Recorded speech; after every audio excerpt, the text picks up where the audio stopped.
Okay, so suppose that you make a model for the human motion with mechanics, with the dynamics, Newton Euler equation, and then you can even linearize the equation. And what's next? You have to solve it. You have to solve the differential equation, right? So for very, very simple differential equation, you can solve it by hand. But if you are including some nonlinearity, how you can solve it, you should actually solve it numerically. So how you can solve it. So first, maybe this equations, linearized equations of motion can be formulated as something like x double dot with a constant multiplied by the x and torque, or maybe we could start even simpler form like a first order differential equation. Okay, so solving differential equation like x dot plus ax equals to tau means that what's gonna be the of x over time. Okay, so to do so, we actually should do the integral. So suppose that I'm given for the initial position value, what's gonna be the position at time step 1. So I'll just note it as x of 1. X of 1 is gonna be the initial position. And as far as you know the velocity, you can just multiply by delta t, the time interval, so that you can calculate the position of x1, right? And since this one is given here, but this one isn't, but from the equations of motion, I can formulate x dot naught in terms of x naught. Okay, so from the equations of motion, your x naught velocity term is going to be expressed by its position and the tau naught. So it could be formulated this way. So as far as your initial condition is given and also the external force informations are given, you can figure that out what's going to be the x1, the next step's position. And actually you can do it over repeatedly. So you can calculate what's going to be the x of 2 second time step from your first time step information. And this one is not given. However, from the equations of motion, the ordinary differential equation, you can actually substitute the derivative information instead of position information so that you can calculate x of 2. In similar manner, you can actually calculate x of 3, etc., up to the x of k. And so you can just, your total time trajectory for the position x can be found in a repeated integration. You can actually do the same thing for the second order differential equation. So here, since you have a second order, you can actually make it a step as position and velocity separately. Okay, so for the position in what we just said in the previous slides, you're going to have x of time 1 is going to be initial position and the time integral of the velocity. In the same manner, your first velocity is going to be expressed by the initial velocity and the acceleration multiplied by the time. So how we can formulate, because usually for the second order differential equation, what's given are initial position and velocity, right? So initial acceleration is not given. However, from your second order differential equation, initial acceleration is actually given as a form of position and velocity, right? So if you plug that in, you will have an initial velocity term and the position term and the external input term, then you can find out what's going to be the next step's initial velocity.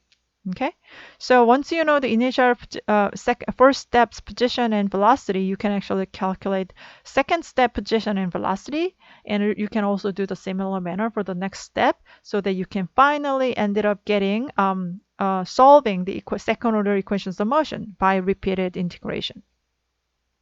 So this is the concept for finding the solution of the differential equation, and then with that we can use write a code for in the Matlab. So basically, I can just do the repeated integral. So for something like a KAIST step, I need the information for the previous one and its time derivative and multiply by delta t. And the time derivative, I'm going to use the differential equations differential equation. So I name it as x of k here, and I will name it as x previous, and this is x dot. My formulation will be, maybe I'm writing a code for first setting up the constant values here and setting up some simulation parameters like initial conditions and time steps and maybe the time interval. And maybe I should do the for loop because I should repeat the integration, right? So since the very first value is given, I can actually do it from the second step.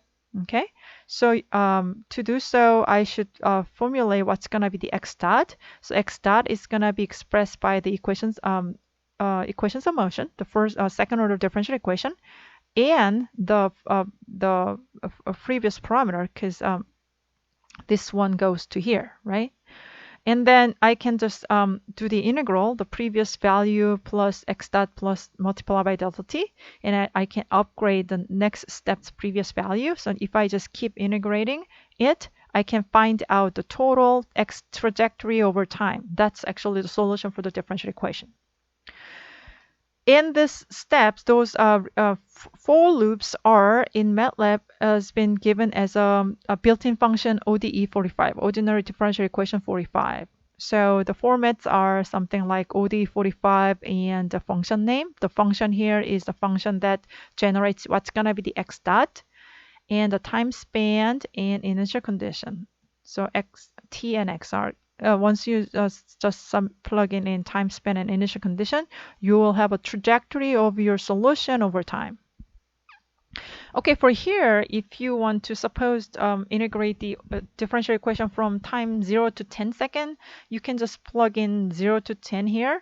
Or if you, and then those time steps will be generated automatically from the ODE 45. But if you want to specify the time steps like a 60 hertz or 0.01 second, you can plug in the time step specifically like this. And the force function is again is the function that will give out the derivative of x, like x dot. That's the sub function. Okay, let's solve the example. So I'm going to solve the differential equation for the inverted pendulum. Like here, I'm going to solve the nonlinear differential equation. Okay, and I'm going to find the free response. Free response means there is no torque. Okay, it'll fall, but yeah, free response. And initial condition will be 5 degrees forward, and the velocity is 0. And I'm going to find the time trajectory from 0 to, let's say, 10 seconds, so that I'm not confused by this number 5 here.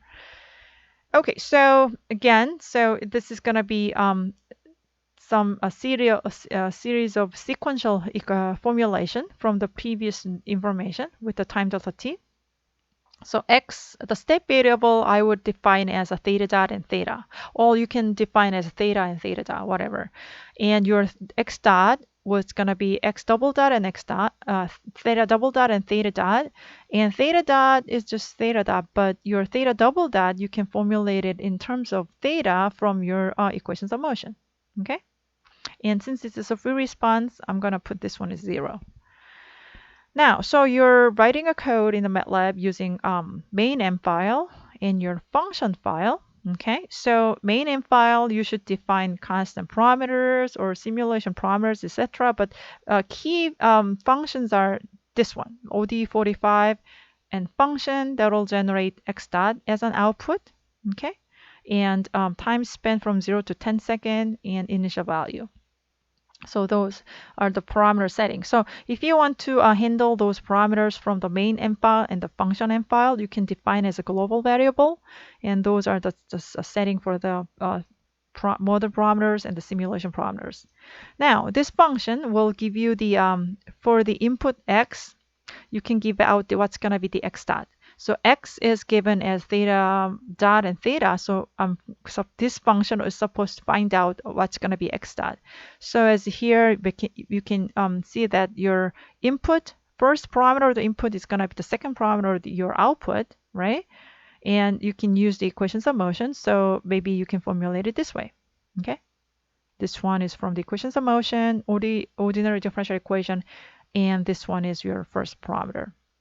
And note that you can put the this one as a capital X or small x. Your parameter used here at the function is different from what can handle the main function, right? So you can put it as a capital X or small x or even z, y, whatever. The value just be consistent throughout your function code, okay? Quite simple. Now, and then this is a simple sample for how you can draw a plot. Okay, so this is a free response simulation, and how you can numerically solve the forced response. Okay, that's a good thing that you can think about.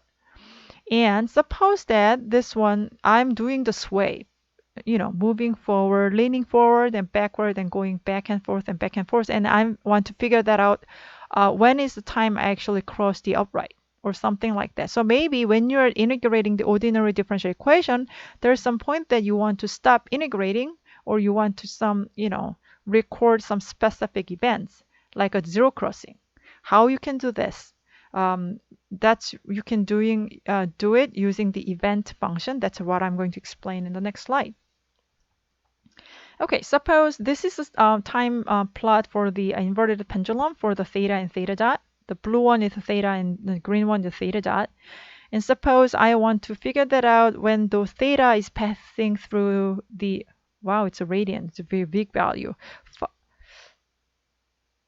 Is it radian or degree? I think it's a degree. Sorry about that. So crossing out this +5, okay? Suppose that I want to figure that out. When is the time when I'm just passing through the degree, like a number 5 or something, okay? To do so, you can just add one line simply in front of the ODE 45, like ODE is set. Okay, this is a built-in function in Matlab, and you can turn on the events. Okay, turn on the events, and instead of just plugging in time and x value, you can also add another parameter as options here. Okay, this is the option. You actually define the option ahead of the ODE 45 and working with the options as an additional parameter for the function. So this event function actually give you the output as a target value, action, and direction. Well, I'm going to explain in more detail later, but action is very, very simple. Are you going to, if your target value, has been met, event is happening, what's going to do? Are you going to keep integrating the ODE 45, or are you going to stop it? That's the action. So either 0 or 1 you should put. Or the directions, suppose I'm doing the zero crossing, I want to find out the crossing from minus to plus. This is another zero crossing, but if I do really care the direction, positive slope +1, negative slope -1, I don't care, that means 0. You can just plug in 0. So this one, what actually happened, and that's formulating the event that you are interested in, that's your part. That's what you're supposed to do. So this one is kind of tricky depending on what kind of simulation you're working on, but rest of them are pretty easy. Like you can put either 0 or 1. Again, this first value, target value or just value, you have to define the function that actually activate the event when this value crosses the 0. So for example, if I'm going to activate the event, that I should say theta -5 here, right? That's the crossing 0. And is terminal, the action counterpart, you can just put 1 for termination. And direction, as I said before, is about the slope, okay? How about if I want to find out the maximum value, maximum angular velocity? How can I formulate the target so that I can, catch the event of the ODE 45 when the angular acceleration goes to peak value? Because those peak value cannot be specified, you should think about how. Okay, this is a sample code for using the event function. So again, your main functions are pretty much similar to the previous one. So ODE 45, function name, and time, and x. And instead of having just two input value t comma x, you can also have another parameter options by setting the ODE set events on. Okay, so previous ODE 45 example, your output was what? X dot, right? So you're just taking out the X dot from the function, but instead you have a T, X, and event parameters again as a third parameter. So you have output as a 3 values. Values is terminal, the action condition, and the direction. Okay, so if it's just a previous one is like a value, the output is gonna be just X dot. okay, from the equations of motion. However, if you have an event parameter on, which means events are on, you should do more steps.